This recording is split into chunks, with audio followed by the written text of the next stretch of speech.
Commander Vrel thought humans couldn't surprise him anymore, until a 6-year-old girl walked in dragging a 400-kilogram fire-breathing apex predator on a leash. Commander Vrel of the Galactic Trade Station Epsilon 7 was having what he considered a perfectly reasonable morning, which meant nothing had exploded, nobody had declared war in the food court, and the Zenthuri delegation had not yet lodged a formal complaint about the temperature settings. Then his communicator started screaming. Not beeping, not chiming. Screaming. Commander. His second officer Thane burst through the door with all 4 of his eye stalks extended in what Vrel had learned to recognize as maximum panic mode. We have a situation. Vrel set down his morning stimulant beverage with the careful precision of someone who knew that whatever came next would make him regret consciousness. Define situation. Human, sir. Vrel felt his spine plates flatten against his back, an involuntary stress response his species had evolved over millions of years specifically for moments like this. What are they doing now? Please tell me they have not brought another combustion engine to show off. We just got the scorch marks off the docking bay from last time. Thane's eye stalks somehow extended further, which Vrel had not previously thought possible. Worse, sir. So much worse. They are bringing one of their, and I am reading directly from the manifest here, companion animals. That does not sound particularly alarming. The Rixians bring their fungi colonies everywhere. The Kolori travel with those gas bladder creatures that sing in ultrasonic frequencies. Surely a human pet cannot be worse than last month when Ambassador Plix brought 17,000 offspring to the trade negotiations. Sir.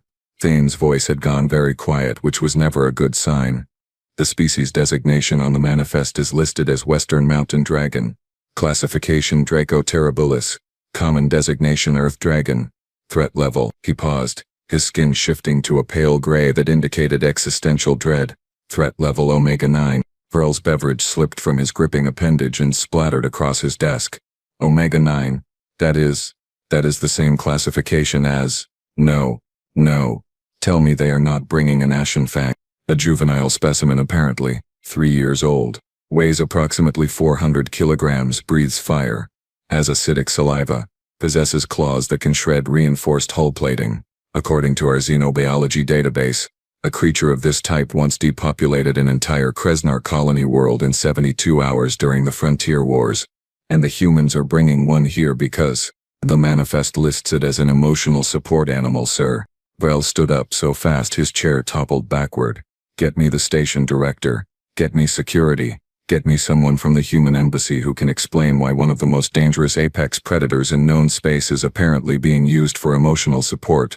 The human ship, naturally, was 15 minutes early. Vrel had assembled every security officer on the station at Docking Bay 7, along with 3 squads of armed response units, 2 emergency medical teams and a fire suppression system set to maximum sensitivity. The bay had been cleared of all personnel except essential staff, and those essential staff had been equipped with full hazard armor and evacuation pods. The airlock cycled open with a hiss that sounded, to Vrel's anxious auditory sensors, remarkably similar to a death rattle. First out was a human male, tall by their species standards with the casual confidence that all humans seem to possess regardless of how objectively terrifying their situation should be. He wore a simple flight jacket and carried a small travel case like he was arriving for a pleasant vacation rather than bringing a weapon of mass destruction onto a civilian station. Captain Owen Briggs, he announced cheerfully, extending his hand in that bizarre human greeting ritual that involved grasping appendages. When nobody moved to reciprocate, he shrugged and retracted it. Beautiful station you have got here. Much nicer than Outpost Kappa. That place smelled like refrigerated sadness. Behind him came a human female, slightly shorter, with dark hair pulled back in a functional style. Dr. Lena Briggs, she introduced herself, nodding to the assembled crowd of heavily armed security personnel like this was completely normal. Xenobiologist, I have all of Buttons's medical records and vaccination certificates if you need them. Buttons. Vrel managed to croak out. Our dragon, Lena said, as if this explained everything. And then she emerged. The human child was small, even by human juvenile standards, perhaps 6 or 7 solar cycles old, with bright red hair tied up in 2 little puffs on either side of her head, wearing what appeared to be a purple suit covered in images of Earth creatures. She was holding a leash. At the other end of the leash was 400 kilograms of nightmare. The dragon moved with liquid grace that belied its massive size, scales shimmering in colors that shifted from deep crimson to molten gold depending on how the light caught them. Its eyes were the color of burning embers, slit-pupilled and ancient, scanning the docking bay with predatory intelligence. When it breathed, small wisps of smoke curled from its nostrils, its claws clicked against the deck plating with sounds like sword strikes. Every single alarm in Vrel's brain was firing simultaneously. "Ruby, honey, stay close," Lena called out. The small human child beamed up at her mother. "Okay, Mom, come on, Buttons." She tugged on the leash, and the creature that had once been classified as a planet killer docilely followed behind her, its massive tail swishing back and forth. Vrel felt his reality beginning to fracture around the edges. The station's communication network exploded with traffic approximately 47 seconds after visual confirmation of the dragon reached the public feeds. All Xanthari personnel are hereby ordered to evacuate to the inner sectors. Ambassador Quinn's voice crackled over the emergency channel, his usually calm demeanor completely shattered. "That thing depopulated my ancestral moon colony 300 years ago. My great-great-great-grandmother's dying words were a description of those exact creatures. The Kreznar delegation has sealed themselves in their quarters," Thane reported, checking his datapad with trembling appendages. "They are refusing to emerge until the Ashen Fang is removed from the station. Also, they are requesting hazard pay for psychological trauma. The Yulari have launched 17 escape pods." Another security officer chimed in. 17, sir. There are only 12 Yulari on the station. Then who is in the other 5 pods? According to the manifest, 3 Quilori, 1 very panicked Regilian merchant, and what appears to be a food service cart from the cafeteria on Deck 9. Vrel pulled up the security camera feeds on his command tablet, flipping through different angles of the docking bay. On every screen the same impossible sight, a tiny human child in a purple outfit, skipping along the corridor, while behind her stalked a creature that had traumatized half the known galaxy, looking for all the universe like it was on a pleasant afternoon stroll. "Sir, we are receiving reports from the marketplace," Thane said, his voice climbing into registers that Vrel had previously only heard during hull breach emergencies. "The dragon just walked past the Flanxian spice merchant. He fainted. The Torvalian weapons dealer saw it, and immediately offered to sell his entire inventory at a 90% discount. If someone would just please get that thing away from his booth." "What are the humans doing?" Thane checked his display. "Shopping for souvenirs, apparently. The father is examining local art pieces. The mother is purchasing some kind of crystalline formation. The child is asking if they have plushy toys shaped like station mascots. And the dragon? Just sitting there while the child looks at toys. Its tail is wrapped around her protectively. Sir, I am looking at a creature that once ate an entire battalion of Kreznar shock troops, and it is currently being used as a combination leash anchor and security blanket for a small human who cannot pronounce the word statistics correctly." Vrel zoomed in on the feed. The dragon's massive head swiveled, tracking every movement in the crowded marketplace with predatory precision. A Quilori merchant stumbled too close to the child, and the dragon's lips peeled back slightly, revealing teeth the size of combat knives. The Quilori achieved a personal speed record in the opposite direction, but the child just reached up and patted the dragon's snout and the creature immediately relaxed, that terrifying intelligent gaze softening into something that Vrel's brain could only categorize as, and he hated himself for thinking it, affectionate. "I need to sit down," Vrel said. "You are sitting down, sir. Then I need to sit down more." Vrel scheduled an emergency meeting with the Briggs family in Conference Room 3, which he had specifically chosen because it had reinforced walls and 7 different emergency exits. He had also stationed medical personnel on every adjacent deck and made sure the station's insurance policies were current. The family arrived exactly on time, with Captain Briggs carrying the small travel case, Dr. Briggs reviewing something on a datapad, and little Ruby holding the leash attached to 400 kilograms of ancient terror. "Please, sit." Vrel gestured to the chairs designed for human proportions, desperately trying to ignore the fact that the dragon had just curled up in the corner like an oversized cat. "Thanks for meeting with us," Owen said, settling into a chair with infuriating casualness. "I know Buttons can be a bit startling for folks who are not used to dragons." "Startling," Vrel repeated, his translator chip working overtime to find an equivalent for the high-pitched wheeze his vocal cords had just produced. "Captain Briggs, that creature has a galactic threat assessment rating that is usually reserved for singularity weapons and plague organisms." Lena looked up from her datapad. "Oh, you are using the old Frontier Wars database. Those ratings are completely outdated. They were based on wild dragon populations before domestication protocols were established. Domestication protocols. We have been domesticating dragons on Earth for about 80 years now, Owen explained, like he was discussing something as mundane as small rodents or fish. Started after the Yellowstone Pack decided humans were more interesting as friends than food. Turns out, dragons are highly social creatures who bond intensely with their chosen family groups. Now there are about 40,000 registered dragons living as companion animals across Earth in the colonies. Ruby, who had been quietly sitting and swinging her legs, piped up, "Buttons is my best friend. We do everything together. He sleeps in my room and plays fetch and helps me with my homework." "Helps you with homework," Vrel said faintly. "He is really good at math." "Well, he cannot do the problems, but he keeps me company and sometimes he burns the papers I do not like." Ruby beamed like this was a perfectly reasonable statement. Vrel looked at Lena, hoping for some clarification that would make this make sense. The xenobiologist shrugged. "Dragons have an instinctive understanding of thermal dynamics. It actually does help with certain physics calculations.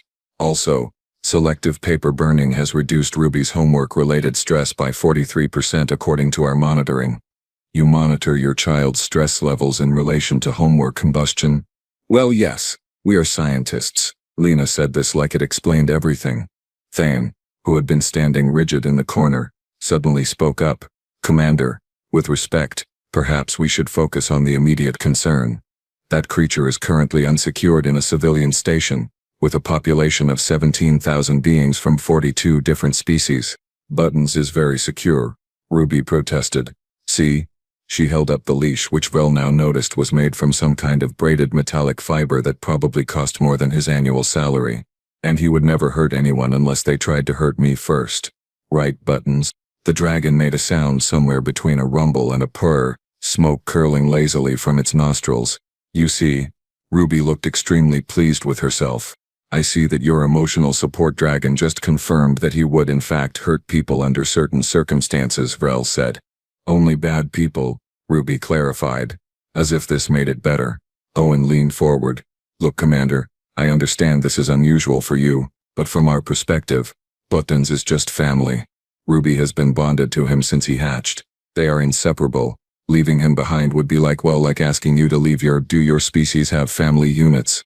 We lay eggs in communal hatcheries and never see our biological progenitors," Vrel said automatically. "Okay, bad example, but you get the idea. Buttons goes where Ruby goes. It is that simple." "Nothing about this is simple." Vrel's voice cracked into a higher register. "Half my station population has locked themselves in their quarters. The Kresnar delegation is demanding reparations for historical trauma. Someone tried to launch themselves out of a waste disposal chute to escape." "That does seem like an overreaction," Lena said mildly. The meeting concluded with no real resolution beyond Vrel's grudging acceptance that the dragon would remain on the station for the Briggs family's scheduled 3-day visit, provided they kept it under control at all times. He had immediately updated the human behavioral database with approximately 40 new warning flags. He was reviewing the incident reports. There were already 73 filed complaints and the family had only been aboard for 4 hours when Thane burst in again. "We have lost visual contact with the human child." Vrel's spine plates went rigid. "Explain." "The family was in the marketplace. The parents stopped to examine some Xanthori textiles. When they turned around, the child was gone." "And the dragon?" "Also gone, sir." Every emergency instinct Vrel had developed over 20 years of station management activated simultaneously. "Seal the marketplace. Get me visual on every corridor. And someone find that child before her emotional support planet killer decides that she is threatened." The security feeds showed chaos. The marketplace was a maze of vendors and shoppers from a dozen different species, all now scattering in every direction as word spread that the dragon was loose and its human was missing.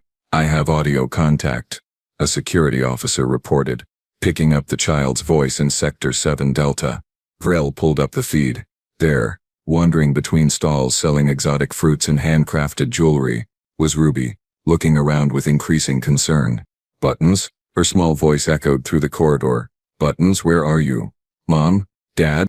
Every being in that corridor had frozen solid, recognizing the precipice moment for what it was, a distressed human child whose dragon companion was somewhere nearby and potentially thinking she was in danger. "Has anyone located the dragon?" Vrel demanded. "Negative, sir. It is, wait. Motion sensors picking up something big moving through the ventilation systems." "The ventilation systems?" Those access points are barely large enough for maintenance drones. Sir, I do not know what to tell you. The thermal signature is consistent with a large reptilian creature, and it is moving fast. Current trajectory puts it on intercept course with the child's location in approximately 30 seconds. Vrel watched the security feed with the kind of helpless horror usually reserved for watching asteroid impacts in slow motion. Ruby had stopped walking and was calling out more loudly now, her voice wavering in that particular way that indicated imminent crying. Buttons! I am scared. Where are you?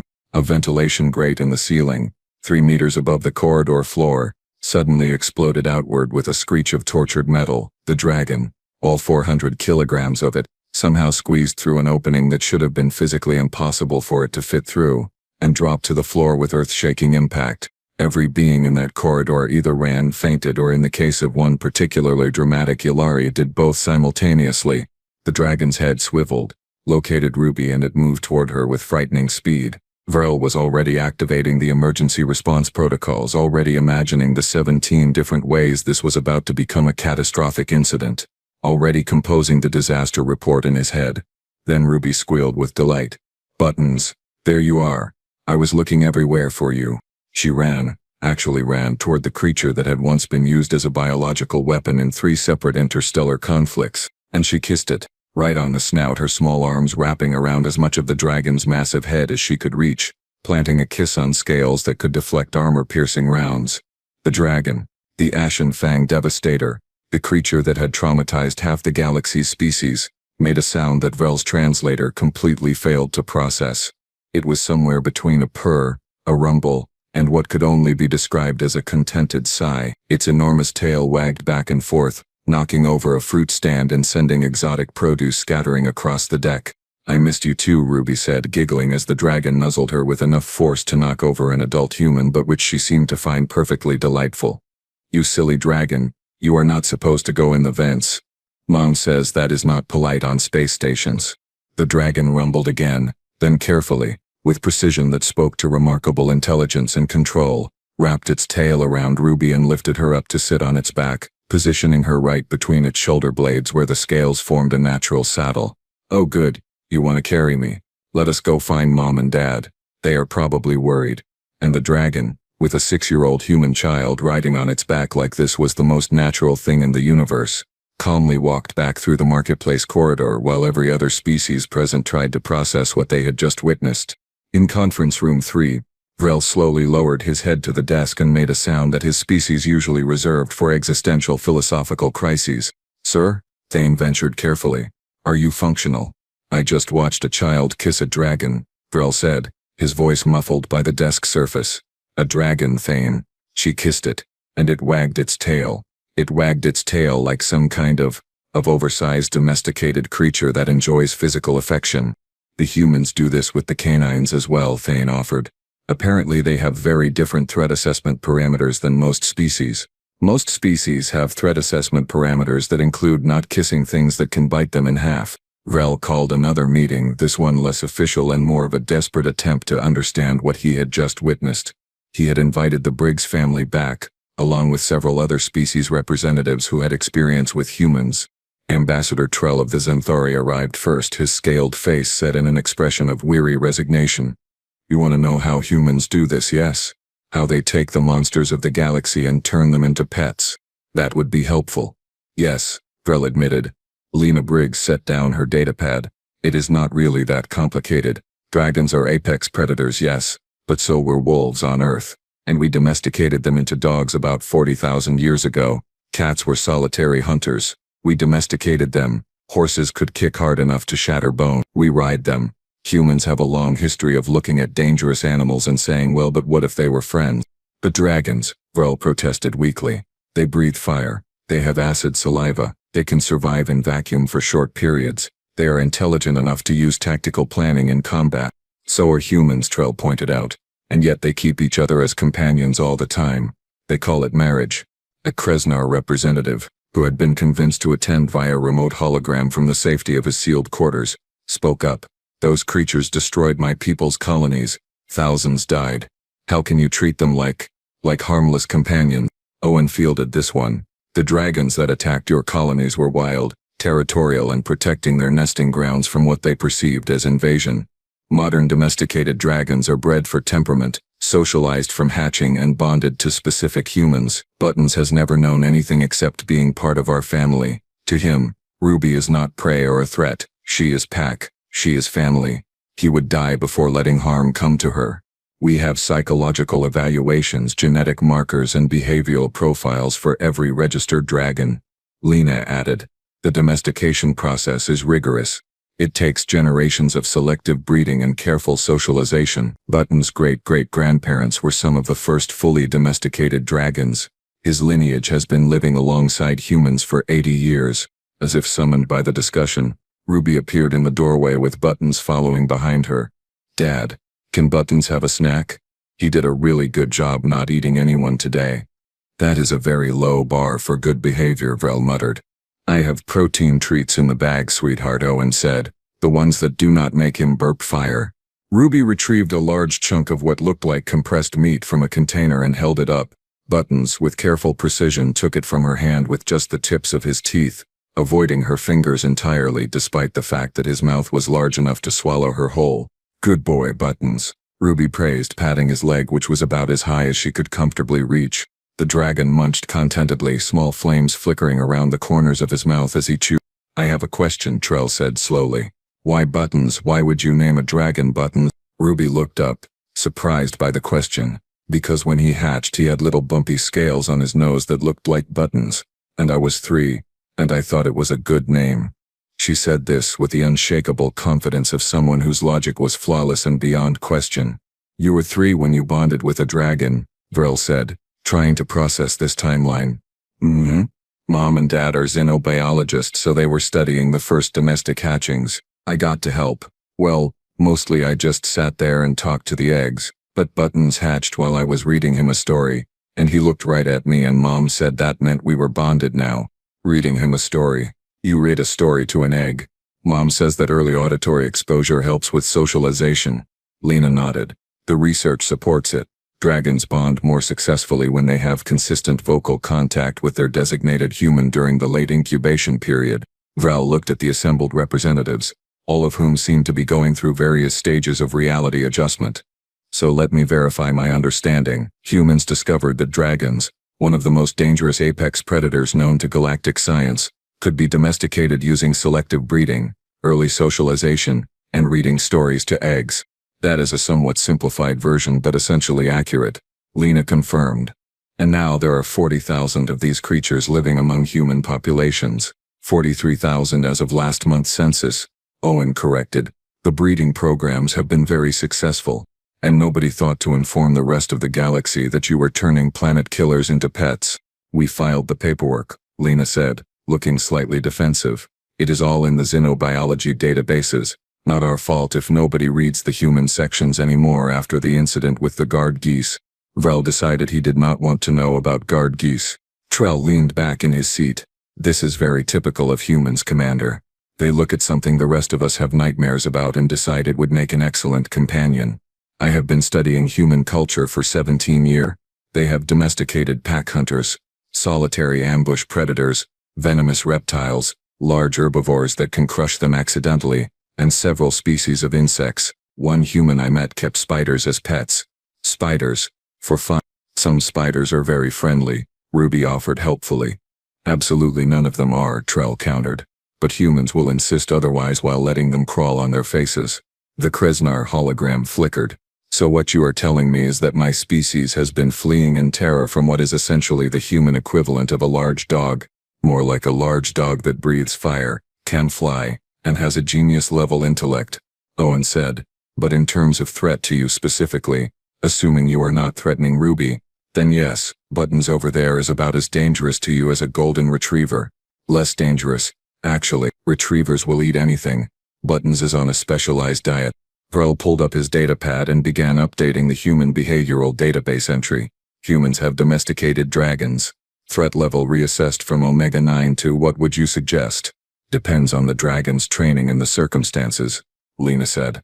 For a properly socialized bonded dragon with a responsible handler, probably Gamma 3, about the same as a human with a sporting rifle, capable of harm, but statistically unlikely to cause problems unless provoked.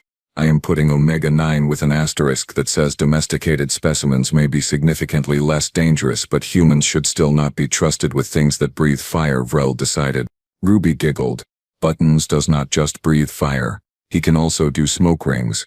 Watch. She whispered something to the dragon, who obligingly puffed out a series of perfect smoke rings that drifted lazily toward the ceiling. Several of the representatives applauded despite themselves. Vrel saved the database update and looked at the Briggs family. You may remain on the station for your scheduled visit. However, I am assigning a security detail to follow you at all times, not because I believe buttons will cause problems, but because I need to prevent the other species from causing problems by panicking. That seems reasonable. Owen agreed. Also, I am requiring that Ruby maintain physical contact with the leash at all times in public areas. I can do that. Ruby held up the leash proudly. And please, for the sake of my remaining sanity, try not to let your dragon crawl through any more ventilation systems. Engineering is very upset about the damage. We will add that to the rules discussion tonight, Lena promised. As the family left, with Ruby skipping alongside while Buttons followed with his tail swishing contentedly, Vrel turned to Trell. How do you cope with this? With humans just casually breaking every rule of nature? Trell's laugh was tired but genuine. You do not cope, Commander. You just update your threat assessments, expand your definition of possible, and try not to think too hard about what they will domesticate next. Last I heard, there was a human research team attempting to befriend the crystalline swarm entities near the Dineb system, the ones that communicate through electromagnetic pulses and consume starship hulls. The very same. Apparently they are very intelligent and just need proper socialization. Trell stood to leave. Welcome to the galaxy with humans in it, Commander. Nothing makes sense. Everything is terrifying. And somehow we all survive because they are too stubborn to let the universe tell them what is and is not a suitable pet. Vrel watched the security feeds as Ruby and Buttons made their way to the guest quarters, the small human child chattering away while the dragon listened with what could only be called attentiveness. He pulled up the human behavioral database one more time and added a final note to his entry. Recommend all species representatives receive psychological preparation before first contact with human families. Standard threat assessment protocols are insufficient. Humans will befriend anything, including and especially things specifically evolved to be unbefriendable. Adjust expectations accordingly. Update threat level for dragon species to reflect domestication status, but maintain emergency protocols because humans cannot be trusted to have normal relationships with apex predators. Also, never ask about the geese. He approved the update and sent it to the Central Galactic database, where it would join approximately 10,000 other warnings about human behavior that nobody would read until it was too late.